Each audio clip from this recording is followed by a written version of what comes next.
Le sujet d'aujourd'hui, ça a fait l'objet de ma thèse doctorale. Donc, l'interdisciplinarité fait partie de ma vie là, depuis plusieurs années maintenant et j'ai eu l'opportunité de collaborer avec plusieurs équipes dans différents milieux cliniques pour approfondir la façon dont on peut faire vivre finalement l'interdisciplinarité dans la pratique. Donc, ça me fait vraiment plaisir de pouvoir discuter avec vous aujourd'hui. Puis, je veux que ça soit un lieu vraiment d'échange, de réflexion donc c'est ça. Donc, il y a plusieurs termes interreliés, entremêlés, une grande confusion parfois qui existe autour des termes qui sont interreliés et non interchangeables autour de l'interdisciplinarité. Donc, on va tenter aujourd'hui de démêler un peu différentes notions pour potentialiser leur utilisation et comprendre certaines nuances aussi qui permettent de mieux agir ensemble en interdisciplinarité. Donc, si on reprend ces notions-là entremêlées, mais qu'on essaie de les distinguer en trois visées spécifiques là aujourd'hui pour discuter, réfléchir ensemble, la discussion vise à mieux cerner ce qui implique concrètement agir en interdisciplinarité, contribuer également au leadership collaboratif dans une équipe. Et on entend souvent qu'il faut savoir communiquer efficacement, mais concrètement, ça se traduit comment dans notre pratique? Donc, on va également aborder des éléments sous l'angle de la communication pour agir en pratique collaborative. Donc, mon intention pour la prochaine heure, c'est vraiment de susciter votre réflexion, votre curiosité, de vous inciter à poser des questions également sur vous-même, sur les gens qui vous entourent, sur votre vision également d'une équipe en première ligne, sur votre vision de l'interdisciplinarité, bien entendu, sur votre façon de vous voir comme leader également qui communique efficacement au sein d'une équipe. Donc, beaucoup d'éléments théoriques, mais on va essayer de concrétiser ça également ensemble dans les prochaines minutes pour vraiment pouvoir vous outiller, peu importe le rôle que vous jouez là, au sein de vos différents milieux académiques, cliniques, de recherche ou autres.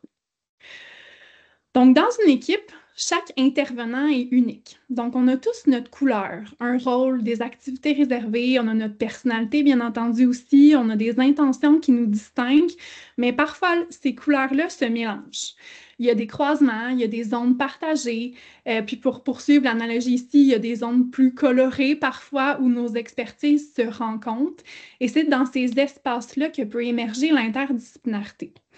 Mais attention, c'est sûr que tout n'est pas toujours simple, n'est pas toujours rose, comme on dit. Donc, ces zones partagées-là sont parfois floues, difficiles à définir également, surtout en première ligne où les réalités sont complexes. Les rôles sont parfois imbriqués également. Donc, comment partager nos observations, nos idées, nos intentions, nos recommandations, comment partager notre couleur sans la perdre, sans s'en détacher, comment collaborer également de façon optimale dans une équipe en première ligne. Donc, il y a sûrement beaucoup de questions qui vous trottent dans la tête, comme dans la mienne. Je prétends pas avoir tous les éléments de réponse, mais ce que je vous propose aujourd'hui, c'est vraiment d'ouvrir ensemble le dialogue sur ce sujet-là, d'essayer de construire collectivement des pistes de réponse qui pourront enrichir votre pratique, là, que vous soyez soignant, gestionnaire, chercheur, enseignant, étudiant, membre partenaire également dans la communauté. On peut tous ensemble arriver à agir en interdisciplinarité et tenter d'influencer positivement notre entourage professionnel pour favoriser une approche collaborative dans nos différents milieux. Donc, l'interdisciplinarité, ça ne se résume pas à une simple coordination de tâches. Qui fait quoi quand? Ça présuppose une existence de relations entre les disciplines, entre les idées, entre les perspectives et surtout la présence d'un but commun. Donc, répondre ensemble à une situation complexe en mobilisant nos forces, nos apports respectifs. Donc, pour illustrer cette idée-là, j'utilise souvent des analogies et des métaphores. Là, donc, j'en ai parsemé plusieurs dans ma présentation aujourd'hui. On peut penser notamment à un tangramme. C'est un jeu d'enfant qui est composé de pièces géométriques. Donc, chaque intervenant, c'est comme une pièce de ce puzzle-là, est unique. Elle a sa forme spécifique, sa couleur, sa fonction.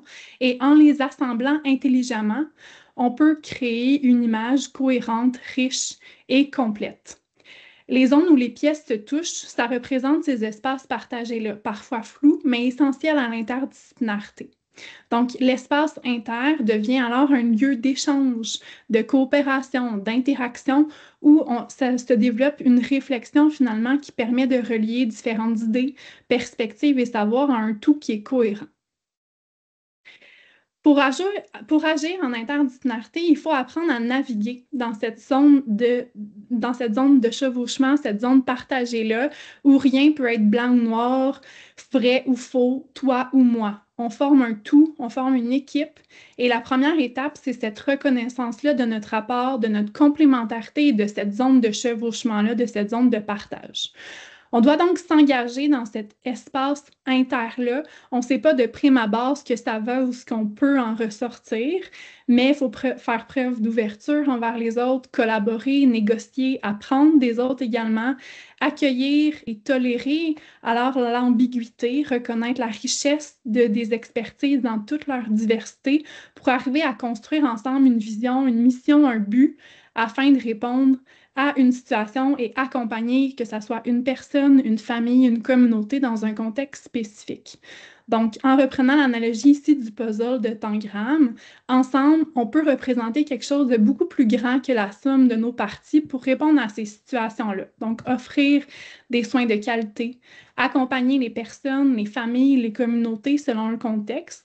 Mais, bien entendu, il faut questionner comment on s'y prend pour faire vivre l'interdisciplinarité dans sa pratique. C'est la première question que j'ai envie de vous lancer pour qu'on réfléchisse ensemble à ce sujet-là.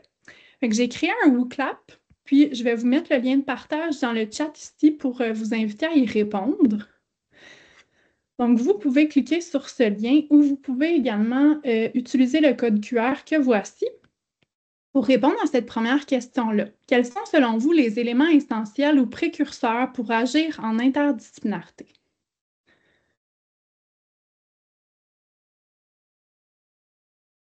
Je vais vous laisser quelques secondes pour y répondre.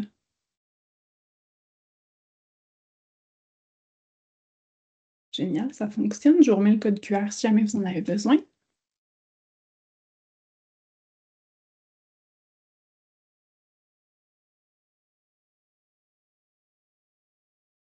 Fait que vous pouvez écrire un démo comme vous voulez. Vous avez plusieurs options de réponse, plusieurs lignes pour répondre si vous le souhaitez.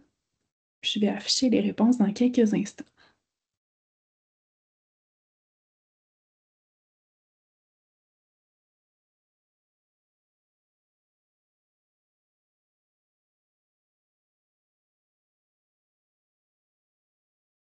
Je vais attendre encore un petit peu. On est 127, donc il reste encore quelques personnes peut-être qui souhaitent s'exprimer.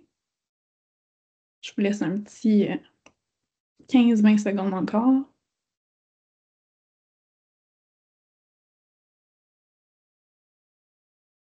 Je vais commencer à l'afficher en nuage de mots, voir si ça donne quelque chose d'intéressant. Donc, les mots les plus grands reviennent le plus souvent, comme vous le savez sûrement dans les nuages de mots. Donc, les éléments essentiels précurseurs pour agir en interdisciplinarité, ce qui ressort le plus et ce qui bouge encore, bien entendu, c'est normal. Donc, ouverture, confiance, communication, respect, collaboration.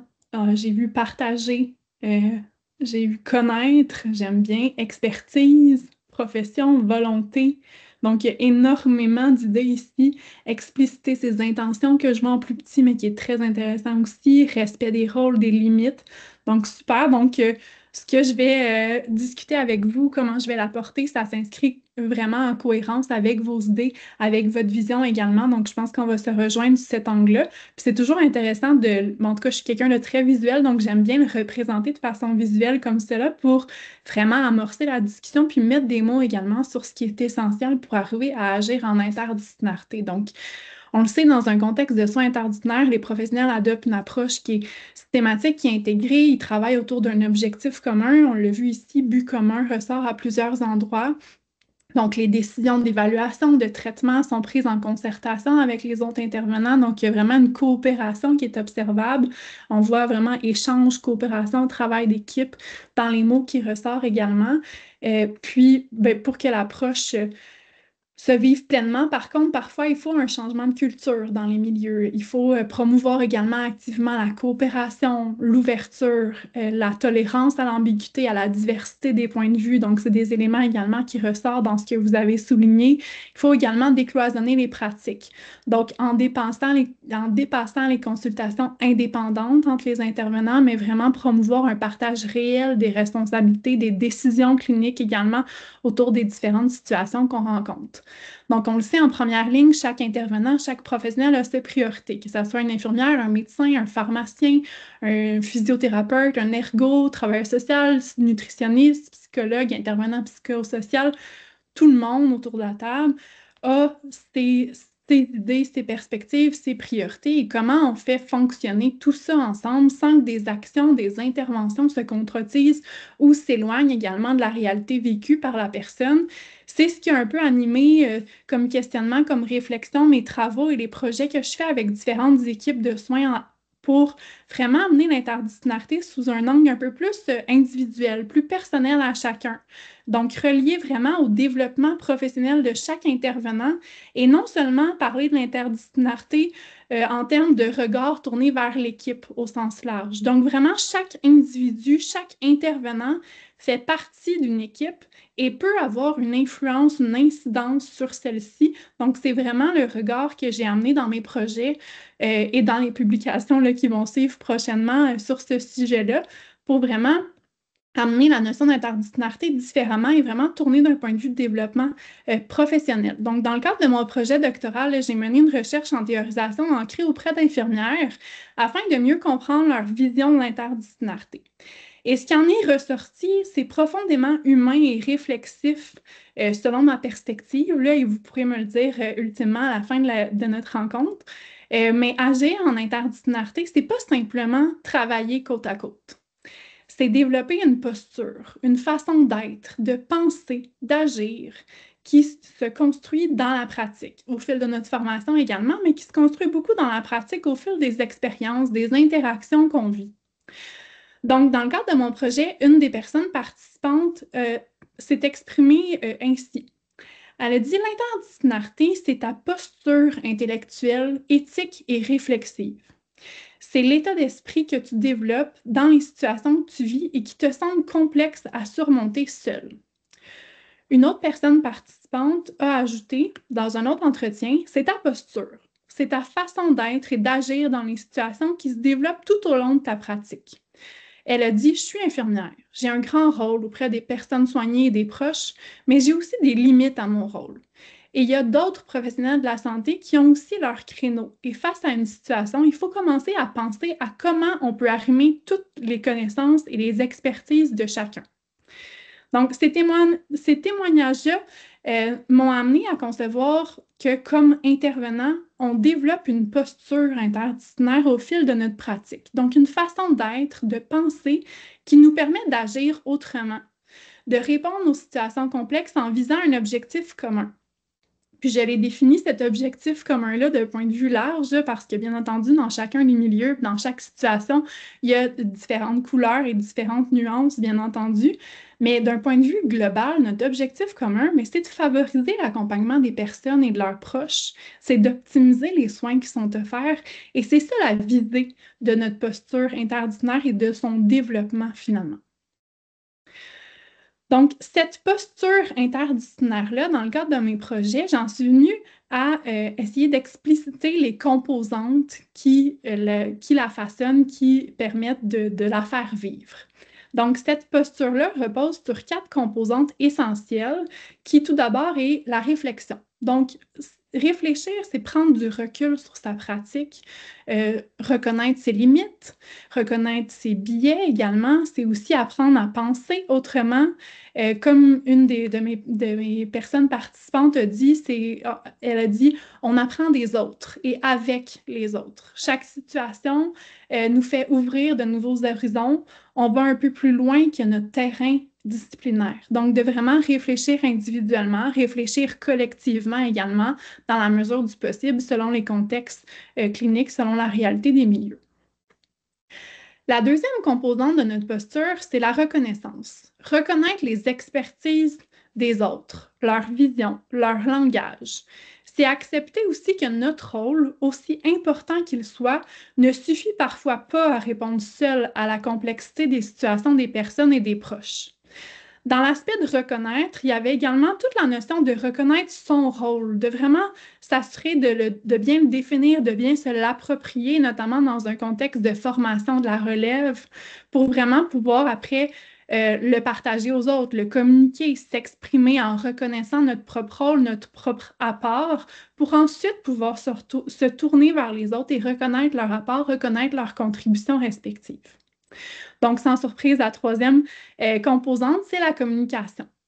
Sans communication, la posture interdisciplinaire ne peut pas exister. Ça faisait pas mal consensus autour de la table, autour des personnes participantes qui ont participé à ce projet-là. Donc, une personne a notamment dit, on doit prendre notre place, communiquer avec les autres personnes ainsi que les écouter pour trouver des solutions face aux situations qu'on vit. Et la quatrième composante, et non la moindre, c'est la mobilisation. Donc, il faut mobiliser les savoirs, les ressources, les personnes. Il faut transformer les échanges en actions concertées, en décisions partagées, en plans d'intervention interdisciplinaire cohérents. Donc, développer cette posture-là, c'est exercer un leadership collaboratif aussi dans notre pratique. Et le leader collaboratif, il ne vise pas à imposer son avis ou sa vision ou sa perspective. Il vise à inspirer, à relier, à rassembler autour d'un objectif commun, soit celui d'offrir des soins et un accompagnement de qualité centré sur les besoins réels des personnes.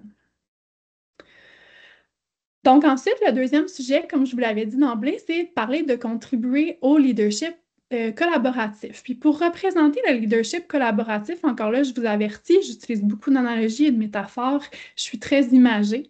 Donc j'ai choisi ici une image qui évoque à la fois la beauté, la cohérence et la guidance, celle des constellations.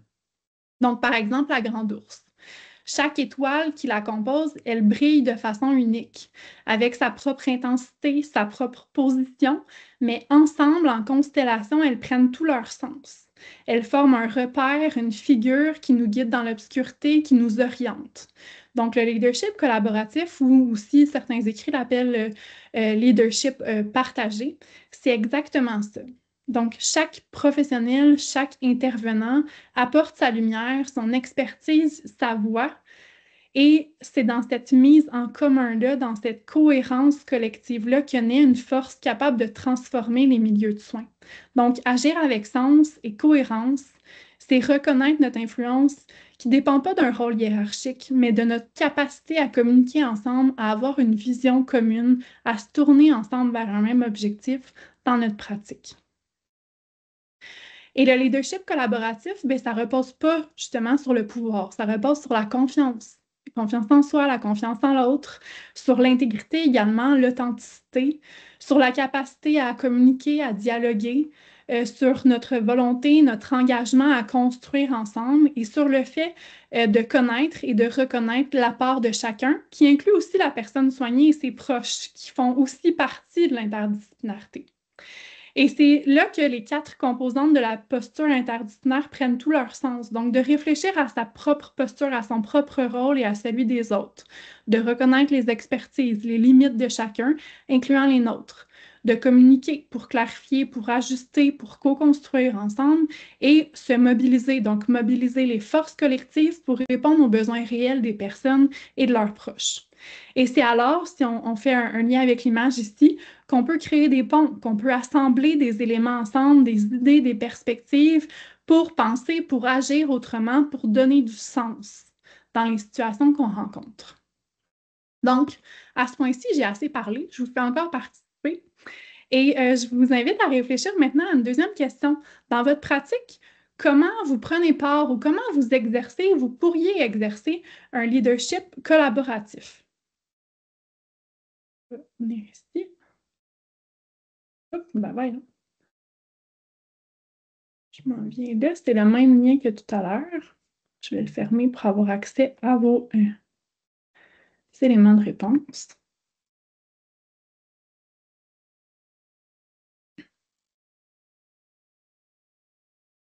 Donc, vous pouvez cibler des mots, des actions qui vous permettent de prendre part, d'exercer un leadership collaboratif dans votre pratique, peu importe le rôle que vous jouez.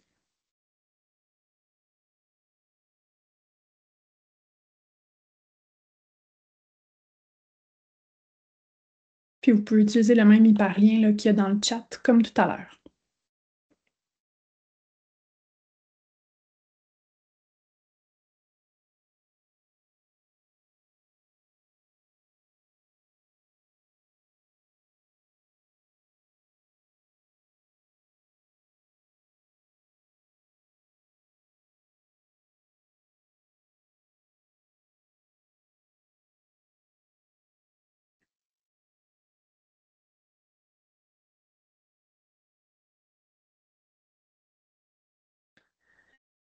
Donc, on a plusieurs réponses comment à rentrer. Donc, par une attitude d'ouverture, recentrer les actions pour les usagers, bienveillance envers les idées des autres, proposer des rencontres, j'ai vu passer, rallier, planifier des rencontres d'équipe, rencontres cliniques, où tous les professionnels, j'imagine, peuvent s'exprimer. Peut-être qu'on va mieux comme ça. Ah ouais, c'est plus lisible comme ça.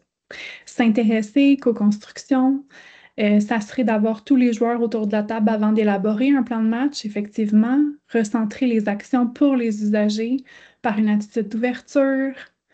Donc, effectivement, tous vos éléments de réponse sont super pertinents, sont super bénéfiques également. L'expertise, l'ouverture aux idées des autres, prise de décision partagée que j'ai vu, respect des limites, dialoguer, communiquer, guider, informer. Donc, effectivement, c'est tous des bons éléments de réponse qui amènent justement à se questionner sur notre rôle, sur notre façon d'agir en leader collaboratif, sur comment on peut transposer ça en action concrète dans notre pratique, en action concrète incluant des gestes parfois dans la façon d'être, dans la façon de communiquer également, qui font une réelle différence dans nos différents milieux. Donc, à partir de ces différents éléments-là qui reflètent aussi ce qui a nourri un peu là, ce qui est ressorti des discussions que j'ai eues avec plusieurs personnes participantes dans plusieurs projets et dans les équipes de soins également que j'ai rencontrées dans les dernières années, dans les derniers mois, j'ai tenté de résumer comment on peut contribuer au leadership collaboratif en trois grandes catégories là, ici que je vous présente. Donc, favoriser l'ouverture, la participation, l'intégrité. Donc, avoir une approche qui est inclusive, qui est respectueuse, connaître et comprendre les autres, qui revient souvent, mais qui est vraiment important. Là, c'est quasiment un statement de cette formation-là, mais vraiment prendre le temps de connaître et de comprendre les autres, leur rapport, leur rôle. Faire preuve d'honnêteté également, de transparence, ce qui inclut reconnaître ses propres limites, ce qui fait écho à plusieurs des réponses que vous avez fournies dans le petit sondage qui précède. Valoriser également le respect, la diversité, la confiance. La deuxième catégorie, c'est vraiment d'un point de vue réflexif de communication. Donc, solliciter les questionnements, les réflexions, les rétroactions dans nos échanges, dans nos différentes interactions dans notre équipe. Donc, poser des questions plutôt qu'imposer parfois une vision, donc l'amener sous forme de questionnement, ouvrir la discussion là-dessus, susciter une réflexion collective également sur un sujet qui est parfois plus complexe ou plus délicat à aborder. Se placer aussi dans une posture d'apprentissage à vie, donc d'apprenant à vie dans notre pratique quotidienne. Solliciter aussi la rétroaction et être réceptif aussi aux commentaires constructifs que les différents personnes ou parties prenantes peuvent avoir par rapport à leur perspective, par rapport à notre rôle et notre contribution. Et la troisième catégorie, et non la moindre, c'est vraiment sous l'angle de la valorisation, la mobilisation des forces. Donc, encourager l'expression et les avis lors de rencontres, lors de discussions. Donc, ouvrir le dialogue, par exemple en utilisant des questions ouvertes, des questions systémiques, en utilisant le reflet, la reformulation pour s'assurer de bien comprendre, d'avoir une compréhension qui est commune sur un même sujet, de clarifier les nuances, les ambiguïtés ou les éléments qui accrochent un peu plus. Donc, de vraiment être curieux, d'être neutre également, d'être bienveillant dans les échanges, ça ressortait également beaucoup dans vos réponses et de reconnaître encore la part unique que chaque personne, incluant la personne soignée, incluant la famille dans un contexte clinique, peuvent avoir dans une situation. Et dans une équipe, chaque personne est unique et apporte sa propre contribution, comme on l'a dit. Donc, pour que le système fonctionne, il faut que chacun prenne sa place, reconnaisse ses forces et puisse influencer positivement les autres à se mobiliser à leur tour. Donc, pour illustrer cette idée-là, on peut penser à l'analogie du gâteau. Donc, chaque ingrédient, les œufs, la farine, le sucre, le lait, a ses propres caractéristiques, ses propres forces, ses atouts. Pris séparément, sont utiles, c'est sûr, mais ensemble, une fois mobilisés dans une recette collectivement, excusez-moi, bien, c'est là qu'ils donnent naissance à quelque chose de plus grand, de plus savoureux, de plus beau, de plus cohérent. Donc, c'est exactement ce que permet le leadership collaboratif. On part de l'unicité de chacun, on met à contribution les forces, les limites de chaque membre de l'équipe, on vise un but commun au bénéfice des personnes qu'on accompagne et comme dans une recette, la communication est essentielle pour assurer un bon fonctionnement. C'est elle qui permet de coordonner les gestes, les actions, d'ajuster les dosages, si on continue notre analogie ici, et de s'assurer que tout le monde travaille dans la même direction. Donc, en ce sens-là, chaque professionnel doit reconnaître ses propres forces, doit être en mesure également de communiquer nos propres forces, nos limites, oui, mais nos forces aussi. On n'a pas l'habitude nécessairement de toujours s'exprimer sous cet angle-là plus positif dans notre pratique sur qu'est-ce que nous, on peut apporter aussi dans une équipe. De prendre la parole également de façon constructive dans notre équipe, d'assumer pleinement notre rôle, notre expertise et surtout de communiquer efficacement pour que le plan de match, justement, comme une personne disait dans le sondage, notre plan d'intervention soit clair, soit partagé, soit cohérent. Donc, on peut très bien communiquer sans être un leader, mais on ne peut pas exercer un leadership, surtout en contexte collaboratif, sans une communication efficace.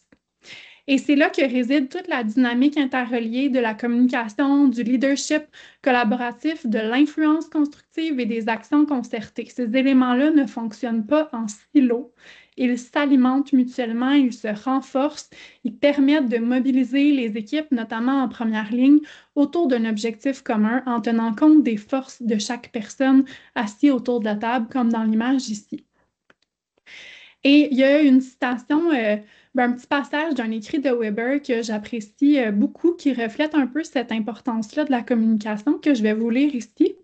C'est entre ce que je pense, ce que je veux dire, ce que je crois dire, ce que je dis, ce que vous avez envie d'entendre, ce que vous croyez entendre, ce que vous entendez, ce que vous avez envie de comprendre, ce que vous croyez comprendre et ce que vous comprenez.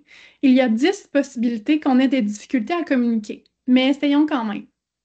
Et pourquoi essayer? C'est parce qu'on communiquer, c'est la base de toute collaboration.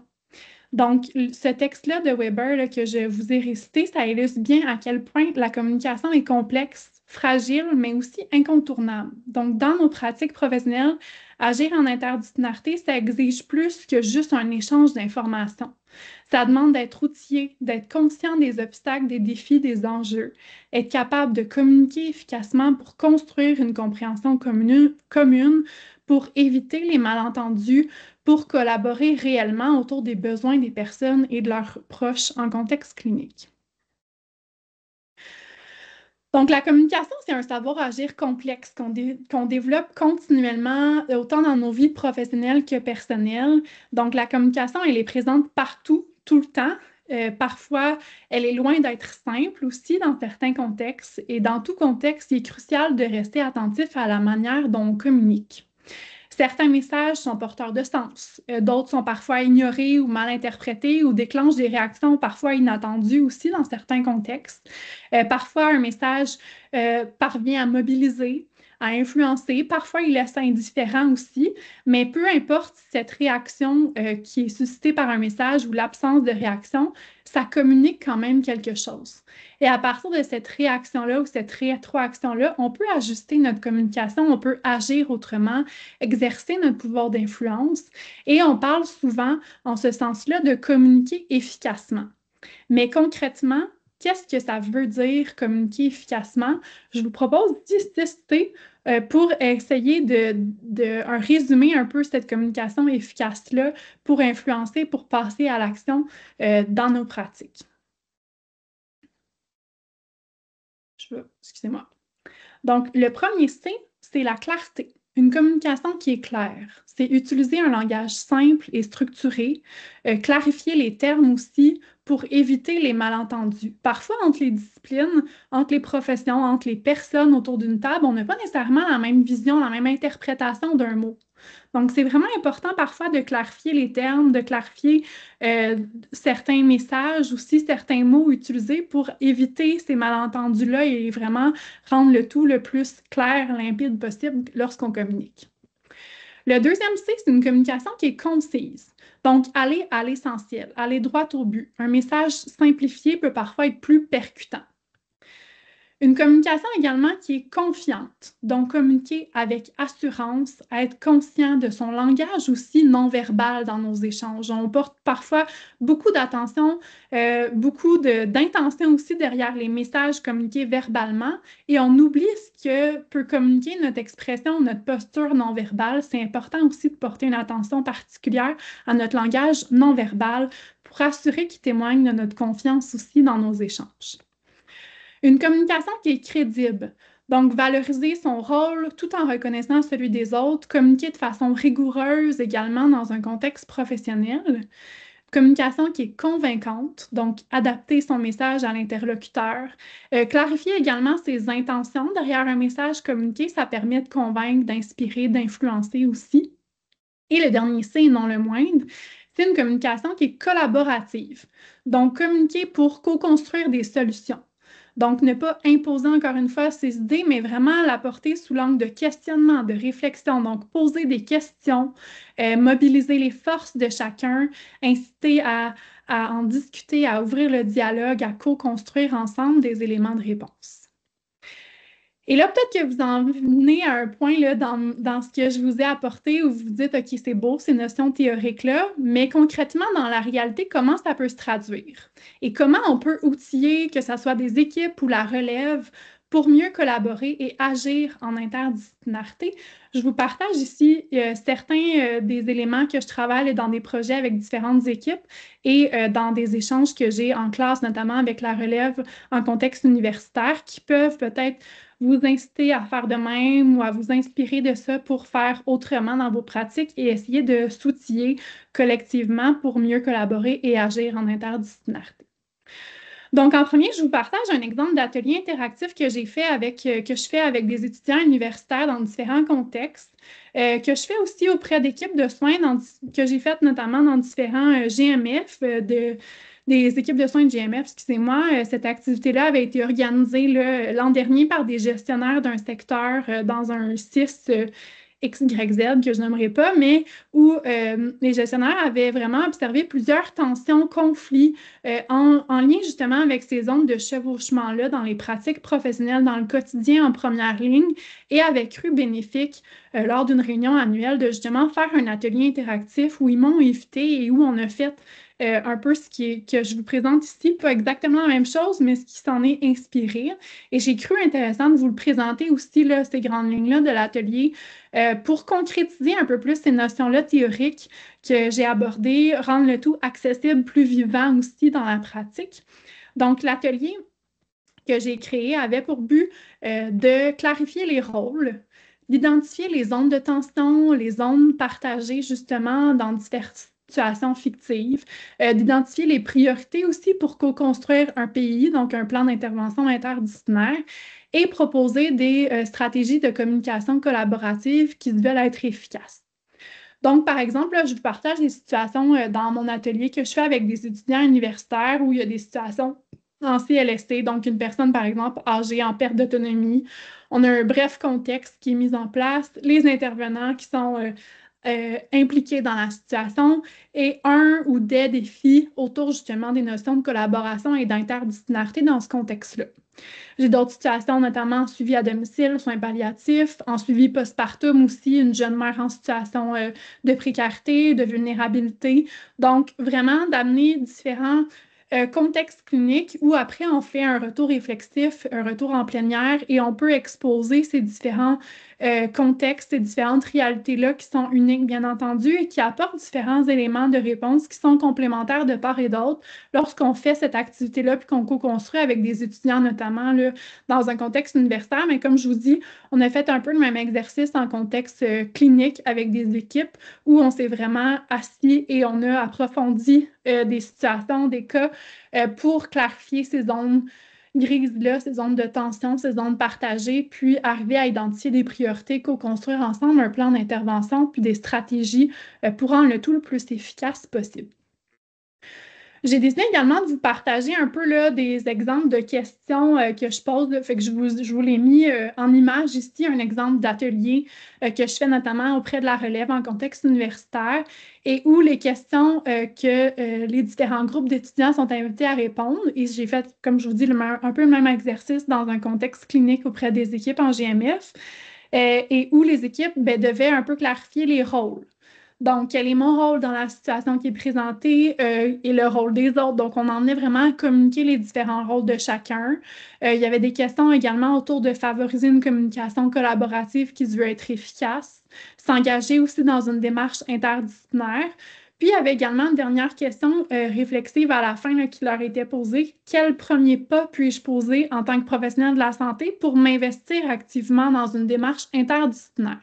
Donc, vraiment, d'ouvrir le dialogue là-dessus, de clarifier les zones partagées. Puis, il y avait plusieurs éléments de réponse là, qui ressortaient de ces échanges-là. Dans un contexte académique, ça permettait de mettre en lumière les différents rôles, les différentes expertises de chaque professionnel, chaque intervenant dans un contexte clinique, donc de mieux connaître et comprendre les rôles.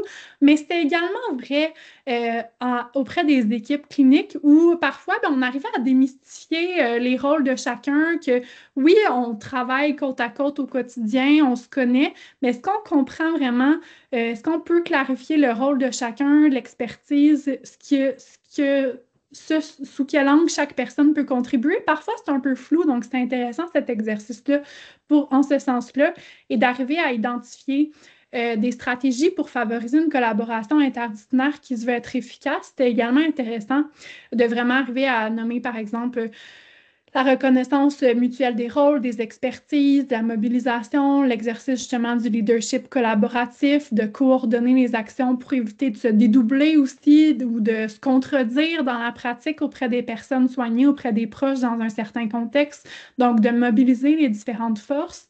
Il y avait aussi beaucoup de stratégies qui ressortaient dans ces ateliers-là autour de la communication, donc pour assurer une communication qui est plus fluide entre les intervenants, d'arriver à partager nos observations aussi, de co-construire justement le plan d'intervention centré sur les priorités de la personne et par exemple d'optimiser aussi les rencontres interdisciplinaires, ça ressortait beaucoup. Et en ce sens-là, découlant de cet atelier-là, il y a un grand besoin aussi que j'ai identifié auprès des équipes que j'ai rencontrées d'arriver à cerner comment bien organiser, gérer, structurer une rencontre interdisciplinaire. Puis je vous présente un peu les grandes lignes ici que j'ai résumées en 3 grandes catégories. Là. Mais ultimement, cette intention-là, là, derrière ces repères-là, pour structurer une rencontre interdisciplinaire, j'aimerais le transformer en projet de recherche là, pour vraiment co-construire un modèle logique d'intervention autour des rencontres interdisciplinaires avec des équipes de soins. Donc, si jamais ça vous intéresse d'y participer, ultimement, là, on pourra entrer en contact et on pourra en discuter ensemble, mais je trouve qu'il y a vraiment un beau potentiel d'aller exploiter, clarifier, co-construire ensemble des repères pour structurer une rencontre interdisciplinaire. Mais pour l'instant, je vous présente les repères là, que j'ai identifiés jusqu'à présent dans mes projets et dans mes discussions avec différentes équipes. Et vous pourrez vous prononcer si vous le souhaitez à la toute fin aussi, si ça rejoint votre pratique ou si ça répond à certains des besoins aussi dans votre milieu pour organiser des rencontres. Donc, la première composante, c'est de créer une vision commune de la situation. Donc, vraiment de favoriser un climat propice à la collaboration, à une compréhension partagée. Donc, soigner les dynamiques relationnelles. En premier, quand on commence une rencontre, on peut se permettre d'avoir une question d'ouverture. Comment ça va en un mot, par exemple? Donc, de vraiment favoriser l'écoute, l'humanité, de définir un peu le climat qui est souhaité dans la rencontre. Donc, de vraiment mettre la place sur l'ouverture, l'intégration des différents points de vue, des différentes réalités aussi en ce moment. De clarifier aussi le but commun. Donc, pourquoi on est ici aujourd'hui? Pourquoi on se rencontre? Donc, de reformuler ensemble l'objectif de la rencontre. de clarifier aussi les rôles, les responsabilités, donc un tour de table rapide, les rôles, les mandats, le niveau d'implication, selon si on connaît bien l'équipe dans laquelle on est pour la rencontre ou non. De partager aussi les données importantes, donc de s'exprimer sur la lecture de la situation, sur ce qui s'est passé, sur les conséquences observées, les besoins, les attentes, les priorités, tout ça. Ensuite, d'identifier les objectifs communs et les interventions interdisciplinaires. Donc, vraiment de déterminer les problèmes prioritaires. Donc, arriver à des consensus sur les enjeux majeurs à aborder, le formuler en objectifs communs, donc clairs, mesurables, réalistes, en lien avec les problèmes qui ont été soulevés, les problèmes prioritaires identifiés, et d'identifier et prioriser les interventions. Donc, d'arriver à discuter de façon ouverte de leur pertinence des interventions, des conséquences attendues, des résultats souhaités, de la responsabilité également attribuée à chaque intervenant ou à certains intervenants selon le contexte et des dates de suivi de ces différentes interventions-là. Donc, c'est ce qui devrait structurer un plan d'intervention interdisciplinaire dans un contexte clinique, donc vraiment d'avoir des éléments reliés aux objectifs, aux interventions, aux responsables de chaque intervention et à l'échéancier. Et la troisième catégorie, c'est la mise en œuvre, l'évaluation du plan d'intervention interdisciplinaire. Donc, d'assurer cette continuité-là, cette efficacité-là des actions. Donc, de mettre en application les interventions selon les responsabilités qui ont été définies, mais également d'évaluer dans une rencontre subséquente, les objectifs qui ont été atteints ou non, d'ajuster justement, de réviser le pays s'il y a lieu.